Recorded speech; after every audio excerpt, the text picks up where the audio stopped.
Anim na batang hamog ang nasagip ng DSWD sa EDSA Guadalupe sa Makati. Inaalam pa kung kabilang sila sa mga nahuli kahapon na tumatawid sa bakod ng MRT. Nakatutok si Steve Dailisan, exclusive. Nakuha ang 6 na batang ito edad 6 hanggang 12 sa EDSA Guadalupe ng mga taga-Social Welfare Office ng Barangay Guadalupe Viejo sa Makati. Ginawa raw kasing playground ang kalsada, patawid-tawid at nanlilimos sa mga motorista. Sa itsura raw mukhang high pa sa solvent. Agad silang pinuntahan ng MMDA Street Dweller Care Unit para malaman kung kabilang sa nakuna ng CCTV kahapon na nangahas tumawid sa riles ng MRT at nambato pa ng bus. Itinanggi ng mga bata na nag-over the bakod sila sa riles ng MRT, pero kilala raw nila ang grupong nagbubukas taxi pa. Pag may traffic po, nandun po sila gumagawa ng taxi, nibubuksan nila tapos sasapakin nila yung driver.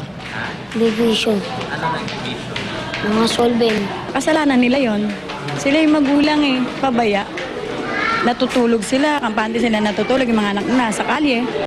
Isinama ng MMDA ang mga bata para ikutan ng lugar at hanapin ng kanilang mga magulang. Maya-maya, isang lalaki nagpakilalang ama ng bata ang lumapit. Ang nanay daw ng isa sa mga bata nasa ilalim ng MRT. Pagtawid pa lang ng MMDA sa EDSA, biglang nagpulasan ng mga nasa ilalim ng MRT. Matagal na raw itong nabakuran ng MMDA pero may mga lumulusot pa ring pamilya hamog kung tawagin. Pero may sumama rin. Hindi ko nakayanan talagang anto kasi magdamag ako nagtawag. Oh, bakit doon? Meron akong doon may fence na doon. Meron akong Simula po nung binakod yung ginawa yung bakod na yun, may gamit kasi kami dati doon. Simula nung umpisa ang ginawa yung bakod, isa pa lang, hinakot ko na po yung gamit ko, nangupahan po ko ng makda. Sa biyahe pabalik sa barangay, nadaanan pa namin ang 3 batang ito. Ang isa kapatid ng na-rescue.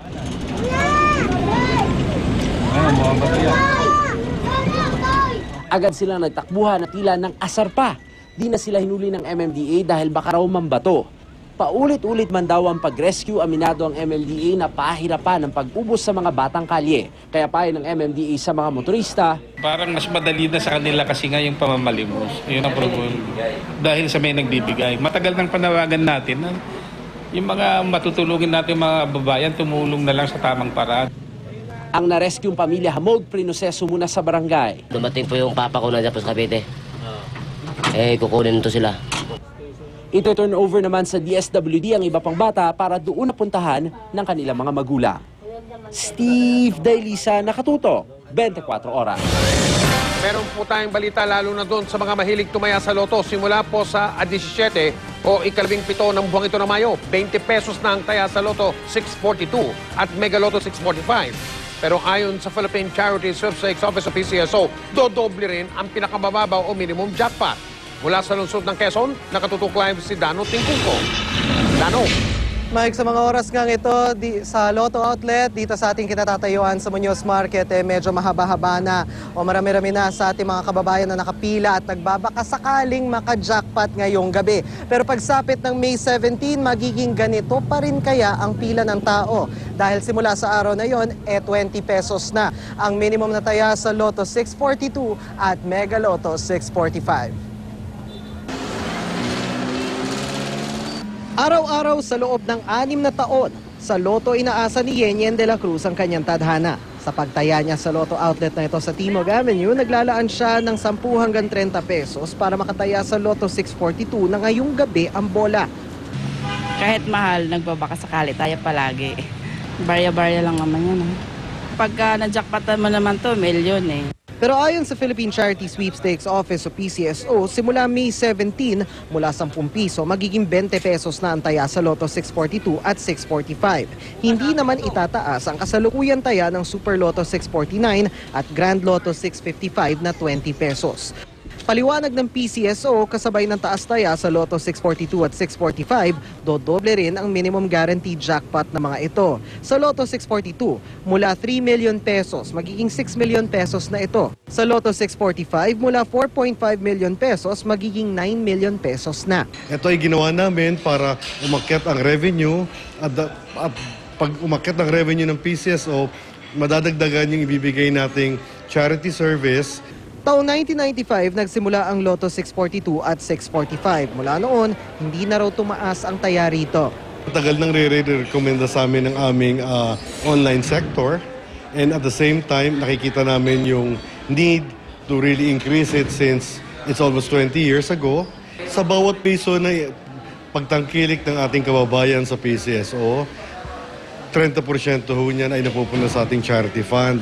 Dahil sa nakatakdang taas taya, ang ilang nakausap namin sinabing baka mabawasan na ang kanilang taya. Ay, magbabawas na rin pag ano. Pero pag, halimbawa, medyo may budget, siguro mga 3 bucks or mga 4 bucks, gano'n. Pag may budget? Pag may budget. Hindi na ako magtataya.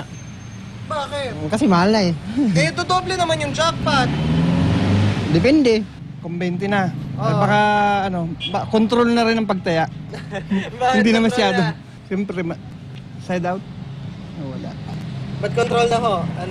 Mahirap ang pera ngayon eh.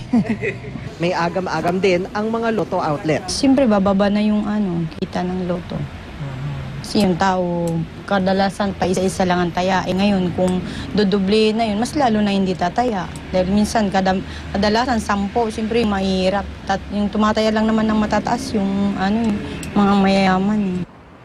Mike, mamayang alas 8:15 ng gabi, magsasara mga Lotto outlet kasama ang Lotto outlet na ito sa aking likuran bago ang bola mamayang alas 9 ng gabi. Ang magiging draw ngayong gabi ay para sa Lotto 642 na as of 6:30 p.m. May jackpot prize na 5.573 million pesos. May bola rin ngayong gabi para sa Lotto 649 na may jackpot prize namang 16 million pesos. Yan muna latest mula rito sa Muñoz, Quezon City. Balik sa iyo, Mike. Maraming salamat, Dano Tingkungko. Ilang araw nang nakapila sa Bataan LPG Terminal ang mga tanker mula sa iba't ibang lugar. Hindi pa rin nakakargahan dahil wala raw supply. Mula sa Mariveles, Bataan, nakatutok live si Mav Gonzalez. Mav! Mel, hanggang ngayon nga nasa 100 LPG tankers pa rin ang nakapila dito sa Barangay Alas Asin, Mariveles, Bataan para magpakarga ng LPG. 7 araw nang sa truck natutulog at kumakain ang dispatcher ni si Paterno Frado. Hanggang ngayon kasi, hindi pa rin nakakargahan ng mga LPG tanker na nakapila sa LPG terminal dito sa Bataan. Wala daw po, produkto po yata. Basta sabi po sa amin, antay lang daw po kami. Hindi pwede yung umuwi kami ng walang laman.